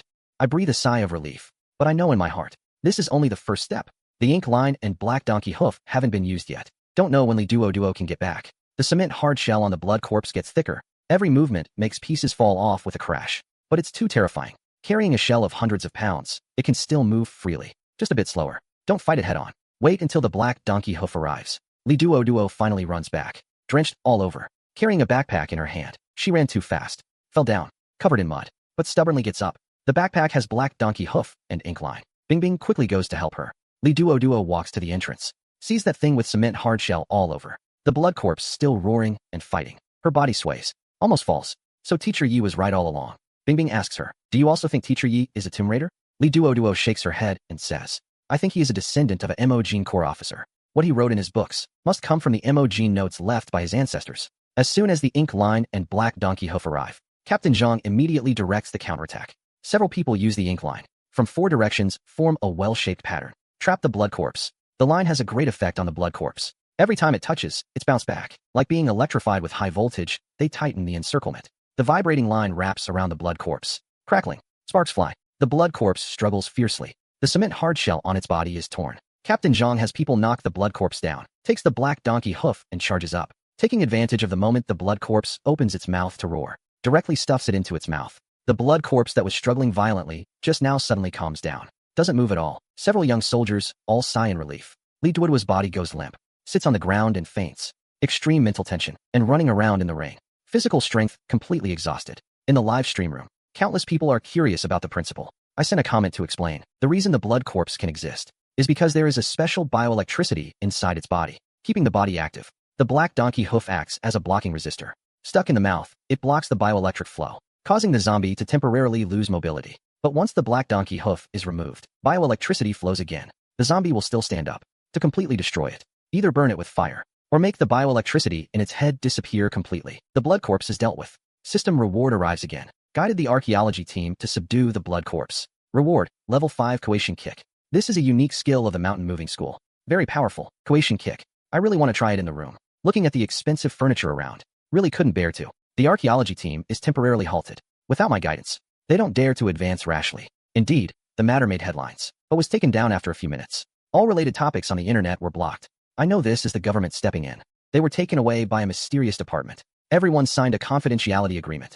Those few online who made sarcastic remarks were doxxed, instantly became pariahs. A day passes quickly. Days without writing suddenly become leisurely. Playing games, watching matches, a carefree life. Thinking about the miserable days of staying up late to write. Really like night and day. 12 o'clock at night. I had just turned off the lights to sleep when I heard rustling at the door. My ears are incredibly sharp. I listened closely. 2 people were whispering outside. What a moron. Can't even open a lock. What use are you? What's your hurry? If you're so good, you try. Nonsense. I don't know how to do this either. Then shut up. Don't bother me. My expression turned strange. Sneaking around in the dead of night. Picking locks. I'd never have noticed before. Even if I did, I'd be terrified. But now, I'm not the same old me. I'm not confident against a juncture. But 2 petty thieves are no problem. However, I still sent Xinbing a message. There's a thief at my place. He replied instantly. Coming. Be careful. On my way. I quietly put on my clothes and went to the door. The lock clicked. If we hold up the boss's plans, see how he deals with you. Can you stop nagging? This is a top-grade mechanical lock. It's not that easy to open. Hurry up. If we don't get the Majin notes today, neither of us will have it easy. Majin notes? My expression instantly turned strange. Where did the Majin notes come from? These are no ordinary thieves. They're tomb raiders. This whole thing I've been doing has actually attracted tomb raiders. They watch the live stream too. They really think I have the Majin notes. Now I'll never be able to explain myself. I decided to catch these 2 first, then have them take me to meet the boss they mentioned. Ah, it's open. Open. Wait, something's wrong. I didn't even pick it. Creak. The door swung open. I stood in the doorway, grinning at them. Don't be shy. I saw how hard you were struggling with the lock, so I opened it for you. They both froze. The skinny one looked dumbfounded. Thanks. My mouth twitched. Thanks. This guy's brain doesn't seem too sharp. I opened the door and stood face to face with the 2 tomb raiders. The scene was really surreal. We've been found out. The skinny one panicked and tried to run, but the fat one grabbed him and yanked him back. Run my ass. There are 2 of us. We're not afraid of one. You're Yicheng, right? Hand over the Majin notes now, or don't blame us for being rough. I looked at the fat and the skinny one. No matter how I looked at them, they didn't seem very bright.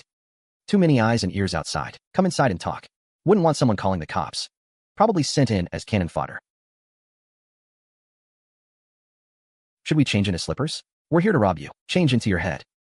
I really wanted to laugh. Where did these 2 clowns come from? Hand over the stuff now. I really don't have what you're looking for. Who told you I have some Majin notes? Don't play dumb. Our boss said. You're a tomb raider too. Hand it over now, and it'll be better for everyone. I'm just a novelist. Since your boss says I'm a tomb raider, why don't you call him over? I'll explain it to him. The skinny one thought it made sense, but the fat one slapped him again. If the boss comes, then the credit won't be ours. Right. Big bro fat, you're so smart. No kidding. My brain is packed with wisdom. I watched these 2 buffoons and couldn't be bothered to waste more words. Timing it. Xinbing should be here soon. I told you, there are no Majin notes. Believe it or not, you refuse a toast, only to drink a forfeit. Teach him a lesson. Go. They both lunged at me. Be big bro, don't hit us. Don't hit the face. I have a blind date tomorrow. I rolled my eyes. With the Qilin bloodline in me, even though I don't know Kung Fu, my physical ability is several times that of an ordinary person. Handling these 2 stupid crooks is more than enough. Stay on your knees. Anyone who moves. See if this big slap doesn't come for you. Won't move. Absolutely won't move. As long as you don't hit the face, I'll do anything. They kept begging for mercy. I was just using them for practice. I aimed exclusively for the face. Now they're both pig heads. Ding dong, my phone rang. Xinbing sent a message. I'm at the door. How are you? Where are the thieves? He came pretty fast. I walked over and opened the door. Don't worry, it's me. Who? He gave me a strange look and walked in. When he reached the living room, he saw 2 people kneeling on the floor, hands on their heads. He was stunned. Did you do this? How could that be? I'm a civilized person. They came in without turning on the lights and accidentally tripped. Tripped? He shot me a look. I glanced at the 2. Officer Chen, you're misunderstanding me. You too. Tell him yourselves. Did you trip? Right, tripped. It was too dark. We didn't notice. Yes, we really tripped ourselves. Absolutely not beaten by this big bro. Xinbing's expression grew even stranger. This Yicheng is more and more unfathomable. The fat and skinny one kept explaining that they tripped on their own. Nothing to do with me. Xinbing looked at me oddly, but didn't dwell on it. After all, they're thieves. Whether they tripped or were beaten didn't matter. I quickly changed the subject. Officer Chen, you really need to thank me this time. What? Thank you. These two aren't ordinary petty thieves. They're tomb raiders. His eyes widened. Really? They were sent by their boss to steal some Maji notes. I don't even know I have any Maji notes. I grabbed a drink from the fridge, took a calm sip. Is he telling the truth? Are you tomb raiders? The two sneaked a glance at me. I smiled at them. Don't worry, this beautiful officer who catches bad guys. You'd better answer truthfully. Get leniency. They both shuddered. This guy is a smiling tiger. He was smiling just like that when he beat them into this state. We are tomb raiders, but we've never been in a tomb yet. The boss said we're not qualified. He said we can only enter a tomb if we bring back the Maji notes. Who is your boss? Everyone calls him Juetishu. Juetishu? We've been looking for this guy for a long time. Leader of a major tomb raiding ring. Never been caught. I was a little surprised. Didn't expect the boss behind these two idiots to be such a big fish. So you were sent by Jedi Rat? No, Brother Biao sent us. He wanted to impress Grandpa Rat. Grandpa Rat doesn't know we're here. Qin Bing's eyes lit up. Jedi Rat is incredibly cunning. This time he might be screwed by his own men. He immediately called for backup. Then he hesitated for a long time. He said to me, Yi Cheng, I really owe you this time. If we can catch Jedi Snake, it'll be a major achievement. Don't mention it. Yi, also despise tomb raiders. I'll catch as many as I can. He looked at me oddly. This guy speaks so righteously. Is he really not a tomb raider? Qin Bing launched the arrest that night. Around 2 or 3 in the morning. In an abandoned factory on the outskirts. A group was sleeping soundly when the police raided the whole place. Jedi Rat looked completely baffled when arrested. He probably never understood how his location was exposed by dawn. Explosive news hit the headlines. I became the focus again. Jedi Rat, a tomb raider on the run for 8 years, caught. Novelist Yi Cheng credited with major contribution. Tomb raider robbed Yi Cheng, got counter-captured. Police traced the line to bust a huge tomb raiding gang. Every news story mentioned me. When I got up in the morning and saw the overwhelming news, my face went black. Before parting with Qin Bing yesterday, I repeatedly begged him to keep it a secret. Now look, the whole world knows I helped. From now on, I'll be a thorn in every tomb raider's side. A knife in their flesh. I doubt I'll have any peace. When I got up in the morning and saw the wall-to-wall news, I nearly coughed up blood from anger. I directly called Qin Bing. I lit into him. Qin Bing, are you out of your mind? Didn't we agree yesterday? On the other end of the line, he seemed to expect it, held the receiver away from his ear, and only brought it back when my voice softened. Yi Cheng, I'm sorry. I had no choice. It's orders from above. I helped you catch tomb raiders out of goodwill, and you turn around and sell me out? This is ditching me after I did my part. Don't worry, we'll send people to protect you 24/7. No need. I hung up directly. I was furious. The police want to use me as bait, huh? If it weren't for the system's power, I might have died last night. 24/7 protection.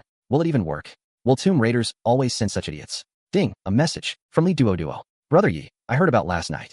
Are you okay? The fire in my chest immediately half subsided. Last night, everyone else was thinking about how to use me. Only this girl seemed genuinely concerned. I opened my camera to check myself. Yeah, the more I looked, the more satisfied I was. This face, so handsome and talented. Even I kind of like myself. I'm fine. How are you? Got caught in the rain yesterday. Did you catch a cold? The archaeological work continues. After the blood corpse incident, Professor Qin became even more interested in this ancient tomb. In the tent, Professor Qin arranged today's work. Seeing Li Duoduo's pale face, he told her to rest. Today, I'll still handle the contact with him. That girl would never miss a chance to talk to her idol. Bing Bing started the live stream. It was only 8 a.m., but the stream already had over 2 million viewers, all waiting to see the next archaeological activity. Curious about the passage blocked by the stone coffin, and what else lay beyond. God bless. Everyone be careful. The group returned to the burial chamber. The cement poured yesterday had been cleaned up. The stone coffin sat silently blocking the entrance to the tomb passage. Still chilling. They went ahead, around the coffin into the passage. Everyone instinctively stayed away from the coffin. The tomb passage stretched deep. The murals on both sides already faded. After walking a few hundred meters, a jade door appeared ahead, blocking their path. On the video feed, everyone stopped in front of a jade door. The 2 jade panels were carved with birds and beasts. The jade quality was average, but 2 such large doors were truly rare. On each side of the door stood a statue of a demon, one brandishing claws and bearing fangs, holding a large chopping knife, the other sticking out a long tongue, its body slender, lifelike. Just looking at them was creepy. Duo and Bing Bing were both visibly nervous. Let Li Duo connect to me first. Brother Yi, we've come across a jade door. We want your help to see if there's any danger. This time he brought a power bank. Looks like the phone battery incident really taught him. I looked for a while. It should be safe. Try to push it open. It didn't budge. Still no luck. This door has a mechanism. You can't open it with brute force. Everyone was stunned. Most mechanisms in ancient tombs should have rusted and failed long ago. If this door's mechanism had truly been preserved for thousands of years, that would be extremely rare. I asked them to point the camera at the statues on both sides. I examined them carefully. I figured it out. The button of the mechanism should be on the statues. The 4 eyes should all be movable. That's the key. But only one method is correct. Press wrong, and the door locks permanently. They all looked dumbfounded. For eyes, press 1, 2, 3, or all 4. Any sequence? The chance of getting it right is nearly 0. In the live stream, everyone had opinions. Some thought it was hard. Some were joking around, and some were shouting, "Come on, husband, I didn't think it was that complicated." The ancients designed mechanisms to be reasonable and operable. If too complex, even their own people couldn't remember. This kind of mechanism usually follows a pattern. Just need to figure it out. I counted on my fingers, muttering things about yin yang and the 8 trigrams, which left everyone baffled. But no one dared to interrupt. 2 people. Left one pressed the right eye, right one pressed the left eye. Must press simultaneously. Not even a millisecond off. Professor Chen said, "Send Xiao Chun and Xiao Li up." The 2 nervously raised their hands. And when I counted to 3, they pressed down together. The 2 eyes sank in. The sound of chains breaking echoed. The jade door trembled and slowly opened. It's open. It's really open. Everyone jumped for joy. Professor Chen and Wang Yin were both ecstatic. Bing Bing also leaped up. The live stream exploded. "Night God is amazing," filled the screen. Thankfully, nothing went wrong. Behind it was a corridor. At the end, a stone chamber could vaguely be seen. I told Li Duo to move forward. Point the camera all around. The corridor was very narrow, only allowing 2 people to walk side by side. Both walls were smooth. No murals. No inscriptions. After walking several dozen meters, the space suddenly opened up. A small stone chamber. A stone platform sat in the center. On the platform rested a jade chest. Several passages led off from the stone chamber, heading in different directions. Empty coffin legacy. I muttered the word softly. I remembered the 4 characters I had written on the drawing earlier. "Brother Yi, what did you say?" "Nothing. Don't touch that jade chest yet. Look around for another exit." The camera pans across the room. I suddenly noticed a line of small characters carved into the wall in the corner. The script was very ancient, but I recognized it. It was writing from the Warring States period. "Wood is not wood. Seed is not seed. He who enters through this door in later days will face 9 deaths and 1 chance to live." My heart skipped a beat. "Professor Yi, there's a passage here. There's a huge cavity inside. Pitch black. Can't see a thing." I was about to speak when the video suddenly froze. The signal cut out. I quickly tried to reconnect. No one answered. A vague unease settled in my heart. On the other side, on a fishing boat in the South Sea, several rough-looking men were drinking and eating fish around a pot. The leader was a square-faced, middle-aged man, known as Third Master. He carried great authority. Scarface tossed a fish into the pot. Third Master, Zhu Dishu, was caught. What? Because of a man named Yicheng? A Zhu Dishu's hand went down to grab something. The grave robber's notes. Yicheng caught him. They traced the clues and rounded up the whole Zhu Dishu crew. Yicheng, the one who writes tomb raiding novels. I hear the archaeology team's live stream is all thanks to his guidance. Netizens call him Night God. The men pulled out their phones to watch the live stream replay. The more they watched, the brighter their eyes grew. Third Master slapped his thigh. "Damn, that's talent. We've been drifting out here forever and still haven't found that underwater tomb. If that kid gets involved, maybe it'll work." Third Master, he's under 24-hour police protection. Hard to get to him. I don't care. Go back and find a way to grab that kid for me. I sneezed a dozen times in a row. Almost sneezed myself away. I rubbed my nose.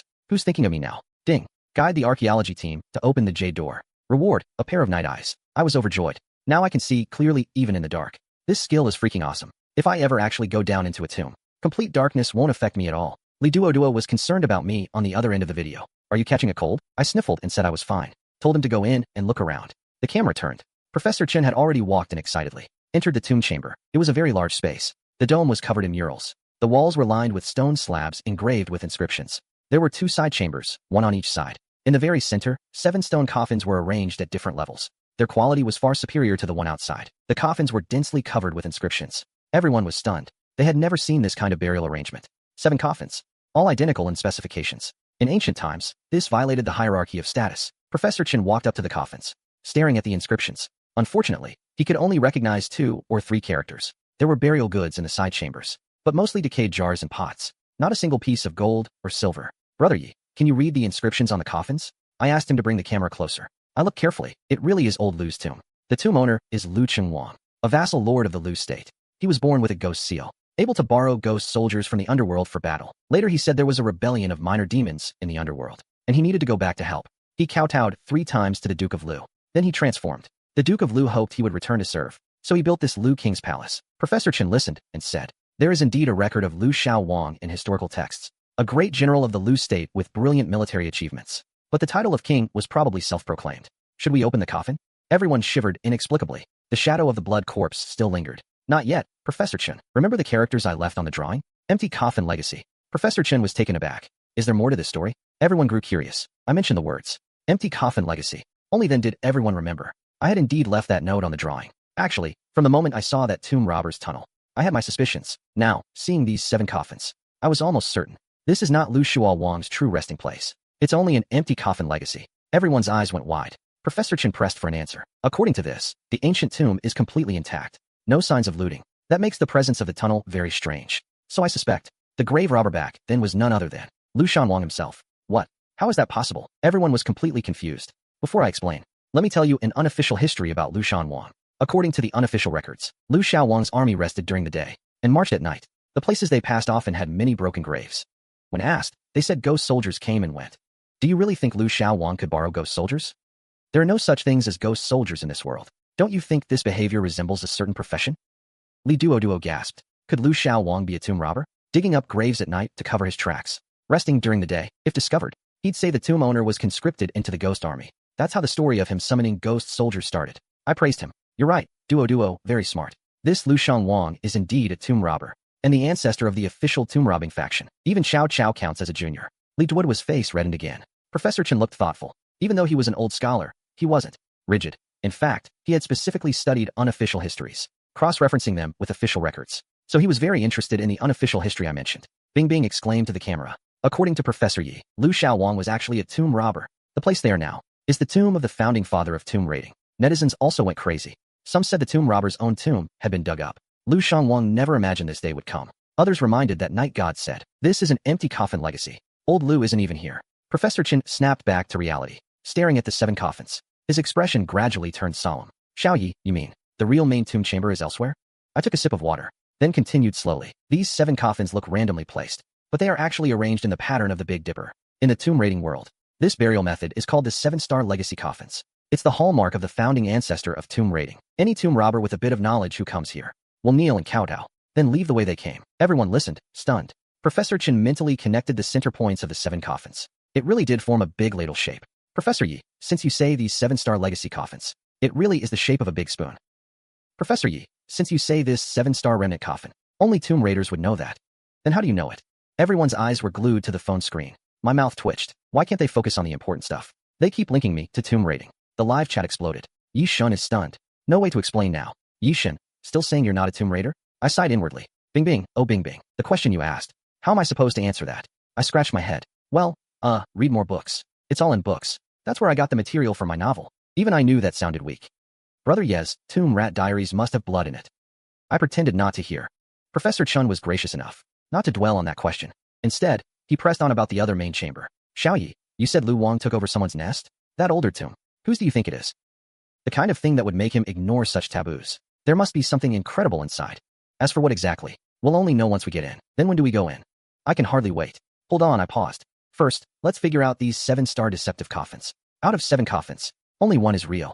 The other 6 are traps. Then which one is real? The one in the middle, I pointed. But before opening, we need to prepare. I saw Xiao Chen's hand, resting on the lid of the outermost coffin. Bing's soul-searching question left me a bit dazed. Of course, I learned it all from books. Stop getting stuck on this. I really am not a tomb raider. I'm only 24. I spent the first decade plus in school. When would I have had time to rob tombs? Yicheng, you sure know a lot. Well, you see, I cleared my throat. These 7-star decoys were first used by tomb raiders. They knew they'd plundered countless graves, feared the same fate after death, so they devised this fake coffin system. 7 coffins. Only 1 is real. Open any of the other 6, and you face a near certain death. Inside, either traps or black magic. After the Song Dynasty, some brilliant eccentrics refined the method. How do you tell which one is real? Every trade has its rules. Normally, when encountering 7-star decoys, people kowtow and back off. But in times of war and chaos, some old-school tomb raiders had no choice. They broke the rules. A master came up with a workaround. Use 2 crowbars to lift a corner of the coffin. Drill a small hole in the bottom. Then probe with an iron hook. See what you pull out, and you can tell what's inside. What are old-school tomb raiders? I waved my hand. Said I'd explain later.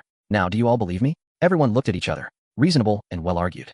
Nothing to refute. Old Lu really is a tomb raider, and he wrapped himself up so nicely. Brilliant. Absolutely brilliant. I've been in this field for decades. I thought I knew every trick. But since meeting you, Xiaoyi, I realized I was looking at the sky from a well. I knew how much Professor Chen's words meant. He was a titan in archaeology. This speech would cement my place in the field. But I kept a clear head. I wasn't guiding the dig for fame. I was doing it for the system rewards. Professor Chen, you flatter me too much. I've just read a few books, that's all. You are the true giant. The pride of the Dragon Kingdom. Seeing me so humble, Professor Chen became even more determined. He looked at the video call device. Finally voiced the thought buried in his heart. Xiaoyi, I've always had an idea. I want to invite you to join our archaeological team. Professor Chen is about to make an exception and recruit Yicheng. If Yicheng agrees, he has the authority to do it. I was stunned for a moment. Join the archaeological team? Professor Chen first admitted his inferiority, then sincerely invited me to join. Everyone was shocked. If Brother Yi really joins, does that mean I can see him every day? I was speechless for a second. Before I could figure out how to answer, the screen suddenly went black. What's going on? Professor Chen frowned. Li Duo glanced at it. Signal's gone all of a sudden. The others lost it too. The signal for the live stream is fine. We're using satellite signal. It can penetrate 30 meters underground. I didn't know how to answer anyway, though I might go down into a tomb later. Now isn't the time. I'm not good enough yet. Ding. Guide the archaeological team. 7-star deceptive coffins. Reward, Tomb Raider tool set. Full set. As the words fell, a pile of items appeared in front of me. Golden umbrella, seeking claw, black donkey hoof, corpse binding rope, whirlwind shovel. All excellent tools. But if I took them out, wouldn't that prove I'm a Tomb Raider for sure? I picked up the golden umbrella and examined it. All metal construction. The canopy engraved with a Bagua diagram. The seeking claw had 3 sharp hooks. Pretty handy. The black donkey hoof was black and hard. Definitely aged stock. The corpse binding rope was pitch black. Unknown material. All good stuff. Too bad I really dare not use them. Still, I put them away. If I ever do go down a tomb, they'd be a huge help. With me temporarily out of contact in the tomb chamber, everyone lost their anchor. Xiaochen asked if they should keep trying to reach me. Wang Yin said they couldn't depend entirely on me. They managed archaeological digs before without me. Professor Chen nodded. Said work must continue. But don't touch the 7 coffins for now. Have Li Duo prepare more black donkey hooves and black dog blood, just in case. After encountering the blood corpse in the May, he no longer cared about superstition. Wang Yin suggested, following my blueprint, to find the passage connecting to the other tomb chamber. Professor Chen agreed. Everyone studied it for a while. Confirmed the passage should be in the right side chamber. There should be a hidden door. Instruments quickly detected a hollow spot in the side chamber. On the wall beside the hidden door was a bronze lamp stand. Ancient and exquisite. Everyone gathered around, trying to open the hidden door, but brute force didn't work. There was a mechanism too. Without my guidance, they found it quite difficult. For the first time, these archaeologists realized there were many secrets in the ancient tomb that they might have overlooked. Li Duo actually knew how to open the door. Teacher Ye's book described a similar mechanism. Just turn that candle holder.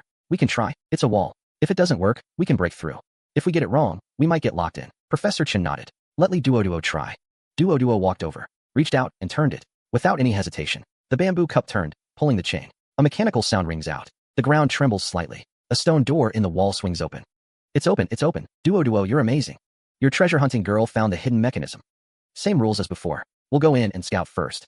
The tomb passage isn't wide. 2 meters high, 1 meter wide. Captain Zhang leads Fei Ying, Huijian, and Taitu. In the yuan's ancient tomb passage, they walk slowly forward with tactical flashlights. After walking several hundred meters, pushing open a stone door, they find a wider tomb passage, 3 meters wide, 2 meters high, paved with bluestone slabs. Another 200 or 300 meters. No path ahead. Captain Zhang mutters, checking the blueprint.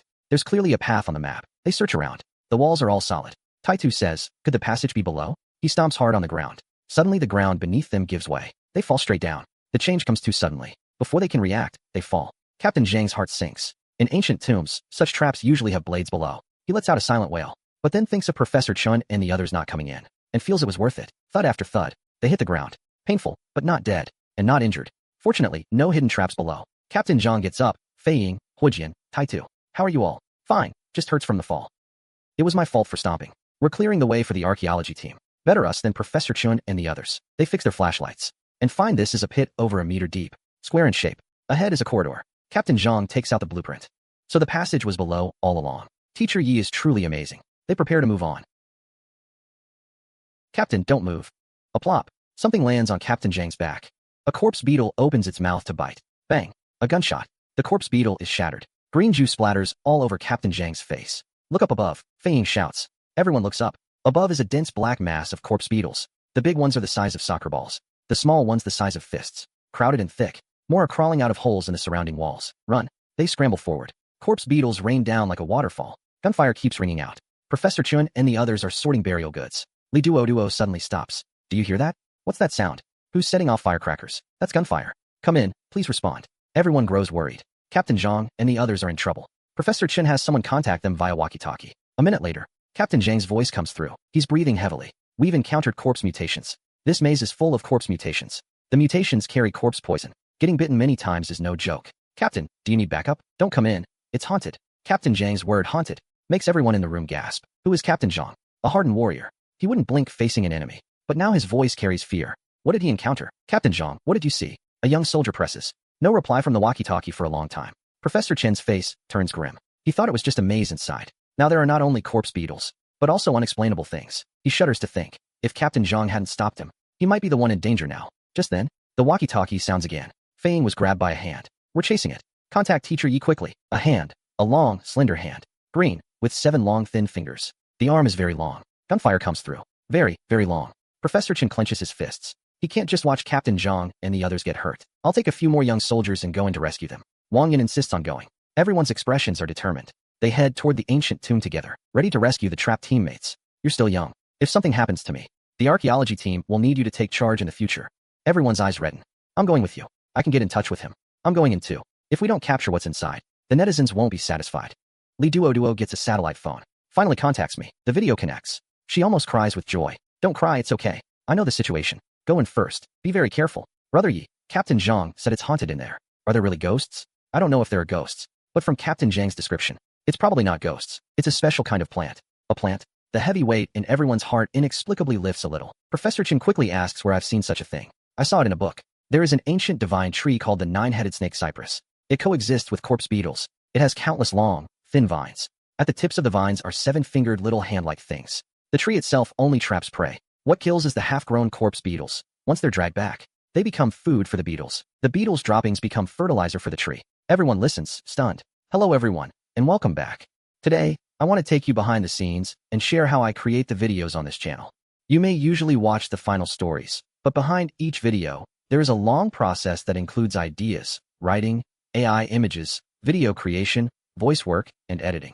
If you are still watching now, please comment, movie number 24. I want to know who is following this video until this point. Your comment helps me a lot, and it shows me that you are interested in this kind of content. The first step in making a video is not the image or the editing. It starts with the idea. I need to decide what kind of story I want to make. It could be a story about a normal person who suddenly gets a powerful system. It could be a cultivation story where the main character grows stronger step by step. It could also be a revenge story, a fantasy adventure, a reincarnation story, or a story with romance and emotional scenes. After I decide the direction, I use ChatGPT to help me develop the story.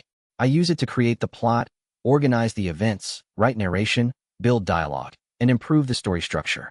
ChatGPT is very helpful, but the script still needs human editing.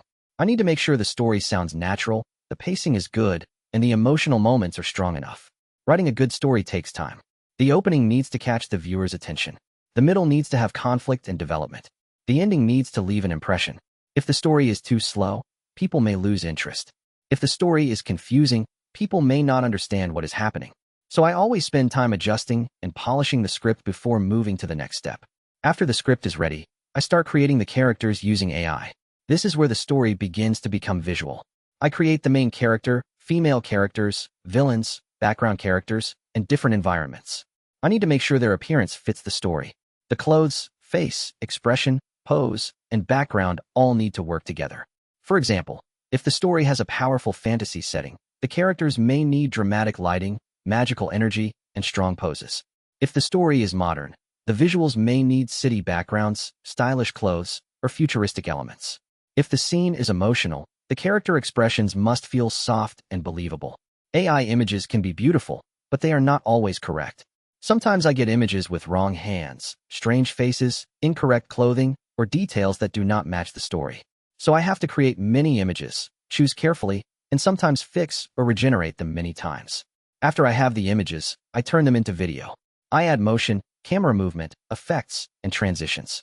This helps make the video feel more alive. The goal is to make the audience feel like the story is moving forward, not just showing still pictures. Then I work on the voice. I create narration and voices for the characters. The voice needs to fit the emotion of the scene. If the story is intense, the voice should sound powerful. If the scene is sad, the voice should feel emotional. If the scene is mysterious, the voice should be slower and deeper. Voice is very important because it helps the viewer feel the story. After that, I edit the full video. Editing is the stage where I combine all the materials into one complete video. I arrange the scenes, cut unnecessary parts, match the voice with the visuals, add music, add sound effects, and adjust the pacing. Sometimes I spend a lot of time on a very short scene because I want it to feel smooth and natural. Making one video usually takes from 1 day to several days. Some videos are faster, but others take much longer because I have to fix the script, recreate images, redo the voice, or adjust the edit many times. It takes patience, but I want to give viewers a better experience. Your support means a lot to me. When you watch, like, comment, and subscribe, it helps me know that the time I spend creating these videos is worth it. I will continue improving and making better content for this channel. In future videos, I will slowly explain each step in more detail. I will show how I create ideas, how I use ChatGPT, how I make AI characters, how I create video scenes, how I generate voices, and how I edit the final video. Thank you for watching until the end. Please like, subscribe, and comment movie number 24 if you are still here. I truly appreciate your support, and I will see you again in the next video. Welcome back, everyone. Today I want to talk about the creative process behind each video, from the first rough idea to the finished upload. Thank you for being here and spending your time with my channel. I truly appreciate every viewer who follows my content. Before we continue, leave movie number 137 below if you are still following the video. I really want to know who is watching until this part. The final video is only the last result. Before that, I have to go through many stages, and each stage can take a lot of time if I want the video to feel better. Sometimes the idea begins with only one simple concept, such as a weak hero gaining a system or a rejected character returning stronger. From there, I build the world and the conflict around that concept. I use ChatGPT to support the script writing stage. It helps me brainstorm, develop conflicts, create character dialogue, and improve the story structure. Even so, I still need to polish the script so it feels more human and easier to listen to. A strong video needs a strong script. If the story is weak, even beautiful images cannot fully save it. That is why I spend time improving the dialogue, narration, pacing, and emotional moments. After writing, I start generating AI images. This includes characters, locations, emotional scenes, action scenes, and visual details. The goal is to make the audience immediately understand the world of the story. AI can create amazing images, but it also requires a lot of selection. I reject many images because they do not match the character, the story, or the feeling I want. Even when I use AI tools, I still need to make many creative decisions at every stage of the process. The goal is to turn static visuals into scenes that feel more cinematic, so the story becomes easier and more enjoyable to watch. The voice is the bridge between the story and the viewer, so I try to make it clear, smooth, and suitable for each scene. This is often the longest part because I need to review the video many times and fix small problems before the final upload. The final upload may be short compared to the time spent making it, but every step is needed to create a better viewing experience. I truly appreciate everyone who watches my videos. Your support helps the channel grow and gives me the energy to continue working harder. I will gradually share more details about my process, including how I write stories, create characters, generate videos, add voices, and edit everything together. I really appreciate your time and support. Please like, subscribe, and leave the comment movie number 137 below. Thank you again, and see you in the next video. Hello everyone, and welcome back. In this video, I want to share the real process behind the stories and videos you see on this channel. Thank you to everyone who keeps coming back to watch my videos. Your support is one of the biggest reasons I keep working hard on this channel. If this video has kept your attention so far, write movie number 238 in the comment section so I can see you are still here. The final video is only the last result.